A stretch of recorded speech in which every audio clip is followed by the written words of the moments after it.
হরে কৃষ্ণ। আশা করি সকলে খুব ভালো আছেন।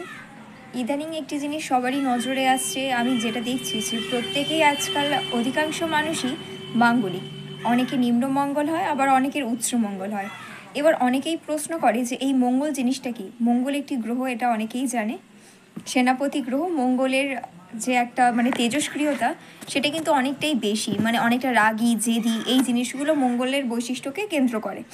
ঠিক আছে, এবার কোনো ব্যক্তির জন্মছকে যদি প্রথম 4টি ঘর বা যে কোনো 4টি ঘরকে কেন্দ্র করে যদি মঙ্গলের অবস্থান হয় বা মঙ্গলের দৃষ্টি পড়ে, সেক্ষেত্রে সেই ব্যক্তিকে আমরা মাঙ্গলিক হিসেবে গণ্য করি। এবার দেখতে হয় যে কোন ঘরে কীরকম ফল দেয়। যেমন কারো কারো অষ্টম ঘরে মঙ্গল বসে থাকে, ঠিক আছে, এবার সেক্ষেত্রে একটু পীড়িত হয়।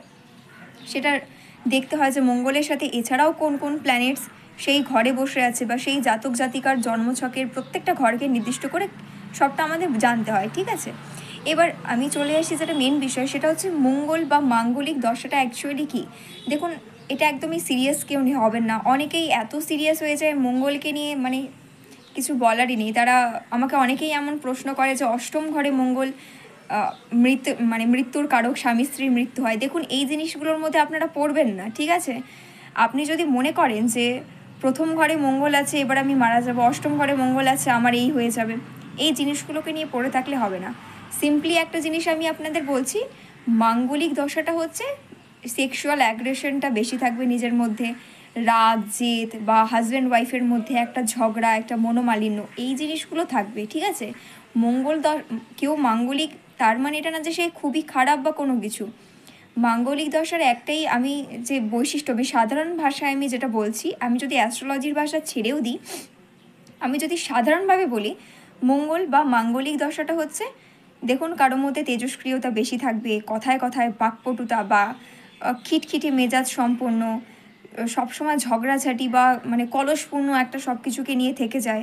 আবার অনেকের আবার এর বিপরীতও দেখা যায়, অনেকে মাঙ্গলিক উচ্চমঙ্গল বা নিম্নমঙ্গল দুজনেরই থাকে। ঠিক আছে, তাদের কিন্তু আবার দেখা গেল তারা শান্ত স্বভাবের হয়, কিন্তু তাদের মঙ্গলের দশাটা খারাপ কোথায় হয়েছে, তাদের বিবাহের জায়গাতে গিয়ে মঙ্গলটা হয়ে যায় খারাপ। ঠিক আছে, মাঙ্গলিক দশাটার জন্য অনেকের বিয়ে কিন্তু দেরিতে হয়। যারা নিম্নমঙ্গল বা উচ্চমঙ্গল, অনেক ক্ষেত্রে তাড়াতাড়ি বিয়ে হয়, আবার অনেক ক্ষেত্রে দেখা যায় যে যাদের মাঙ্গলিক দশা, তাদের কিন্তু আলটিমেটলি যে এজ, তার থেকে কিছুটা এদিক ওদিক হয়ে তাদের বিয়েটা হয়। এবার বিয়ের পর শ্বশুর শাশুড়ি বলুন বা ফ্যামিলি ইস্যুস, এগুলো লেগে থাকে। তার মানে এটা না যে হাজব্যান্ড ওয়াইফ একান্তই মৃত বা তাদের মৃত্যু হবে, এমন জিনিসটা কিন্তু কেউ এইসবে জড়াবেন না প্লিজ।